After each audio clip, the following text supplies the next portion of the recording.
You can be well-dressed, groomed, and even have good posture. But there are mistakes that elegant women would never make. So, in this video, I'm going to tell you what they are and how not to slip up and make these mistakes.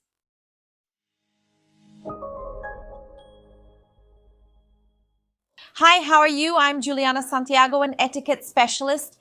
And today I'm going to share with you mistakes that elegant women would never make in public.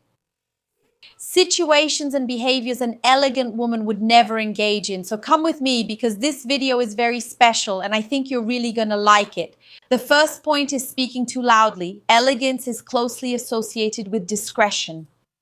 Of course, you can be authentic, have personality, be a happy person, a cheerful person, someone with good energy. However, unfortunately, it's no use wanting to speak very loudly or being too exaggerated. And I think that's really going to be something that makes you come across as not elegant. So pay close attention to your tone of voice and especially to the tone of voice that people use in the conversation you're in. This mirroring is a very interesting body language technique that makes the other person feel very comfortable. So, for example, when you treat the person the same way they treat you, whether it's through gestures or tone of voice, you follow the same approach as that person. This, in a way, creates rapport and makes that person feel comfortable. She understands that her way of being is comforting. It's a welcoming way, let's put it that way. And then if you end up replicating this in the conversation as well, it's very positive for your relationship. It makes the other person comfortable and you do very well. Because you end up feeling like you're matching the conversation's energy, especially when it comes to tone of voice. One thing an elegant woman never does in public is expose too much of her personal life in public.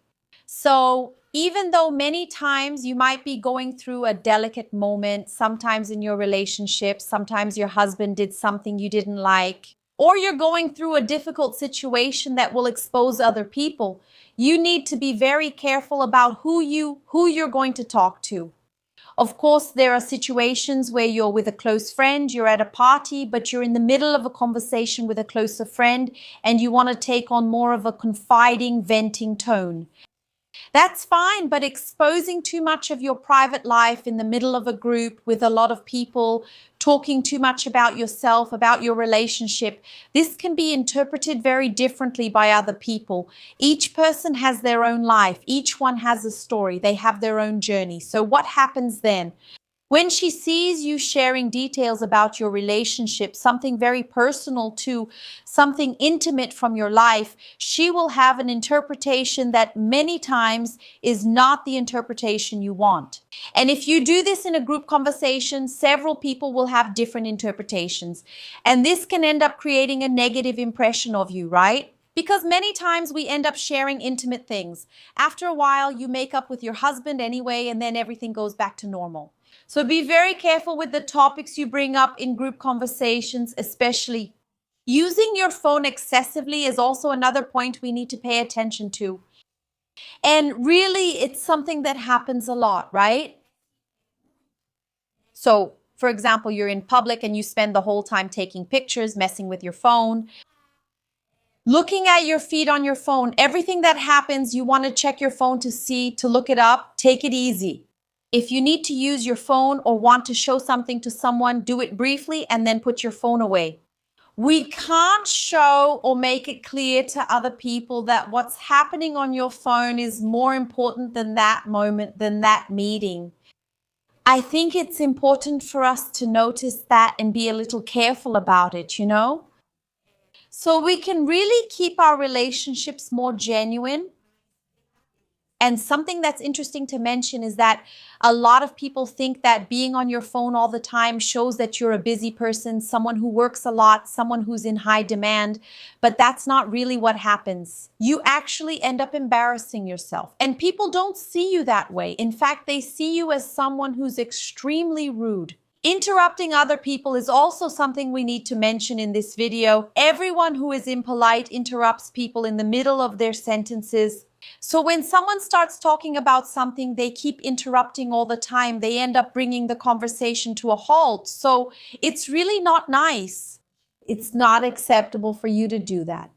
And whenever someone starts to say something and you realize you have something to add, wait for the other person to speak. Wait for them to finish their sentence before you start bringing your point of view. And an important point, if you are someone who tends to speak very quickly or tends to use a lot of words in a short period of time, I recommend that you do the following. Observe, because many times the way you speak, especially when you use too many words, can tire other people out. And they can't start a conversation, they can't say anything because you don't leave any pauses between your words. So pay close attention to this so that your conversation, your exchange with other people can be more positive.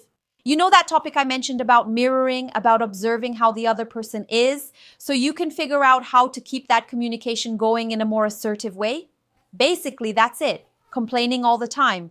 I think an elegant woman doesn't keep complaining all the time because that creates a really negative atmosphere wherever she is. So that person who during a conversation does nothing but badmouth people, complain about the food, the place, the heat, the clothes, and gossip about others, no. No one likes to be around someone who only knows how to complain, who only has bad energy, or who brings up negative topics, or who wants to talk badly about other people. So no, No, treating staff badly. I think this is a topic I've even talked about in a recent video here on the channel. If I'm not mistaken, I talked about this in the last video. You can't treat staff badly. Many people have the idea that if you are elegant, you treat your peers well, the people who are close to you, your friends, your co-workers, then you're fine. But people also notice how you treat other people, the people who serve you, the people who provide services for you. So if you're at a restaurant and the waiter comes and you treat him badly, the people who are in the conversation with you, they notice and they pay attention and they think you're an impolite person. They think you're a completely negative and inelegant person. One interesting point for us to talk about is the issue of clothing. I don't consider clothing a key point for you to be an elegant person, But when we're talking about being in public like this, what you wear, how you present yourself in that environment, what you carry, it makes a big difference in how people perceive you. And appropriateness is the key for you to be well dressed in any situation. And an elegant person dresses appropriately without exposing herself too much, especially when it comes to showing her body. She pays close attention to the place she's going to so she can choose how she's going to present herself there, which clothes she's going to pick. All of this is essential for an elegant person. And she's someone who truly holds the key to elegance, who really knows how to behave. So it's interesting to talk about this. And if you're always around here and want to be a more elegant person, subscribe to the channel, watch the videos, like this content, and follow me on social media because I'm always here with lots of content for you. Speaking badly about other people is something that an elegant person really doesn't do in public. Why? If you're unhappy with a friend or you don't approve of someone's attitude, the ideal thing is to talk directly to her and not to create group chats or gossip circles so that it spreads around and people notice that you're speaking badly about someone. So it's not a good idea to speak badly about people. Always keep your composure, always show respect to others, and avoid talking badly about others. Because that's something that will really harm your image even without you realizing it. Showing anxiety or restlessness is also something that really gets in the way of the image you want to build. So, for example, someone who is constantly playing with their hair, who has a habit of shaking their legs, who cracks their fingers too much, all of that. Behaviors that show too much anxiety, that you are a restless person, that you are not comfortable in that environment, things that show you are not a confident person. It really won't create an elegant impression, and it's not something an elegant woman does in public either. In fact, if you have this habit, even if it's kind of involuntary, it's important for you to assess it, hold back a little, and really try to change gradually. Greeting people or ignoring them is, to me, one of the most important points in this video. People tend to ignore others and pretend they didn't see them. You know, when someone acts like they didn't see you, that's extremely rude. I've been through a situation like that myself, when you want to greet someone, but the person walks right past you as if they don't even know you. An elegant person greets others. If you're at the gym, for example, it's always the same people, so why not say good morning? It's free. So just say good morning to people. You don't need to hug. You don't need to show affection. You don't need to touch, but greet them, wave, smile, make eye contact. Are you passing by someone you know? Greet that person. So we need to be a little more careful, pay a little more attention to these details, because that's extremely rude. And as I said, there's no need for greetings that involve touch, like a handshake, for example, or a hug.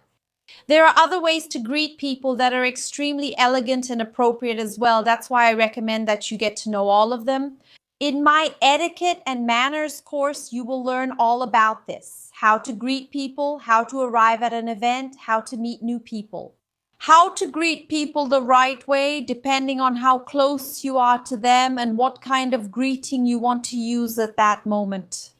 There's table etiquette, restaurant etiquette, party etiquette, and digital etiquette. If you want to join this training, point your phone at the QR code right here or click the link in the video description.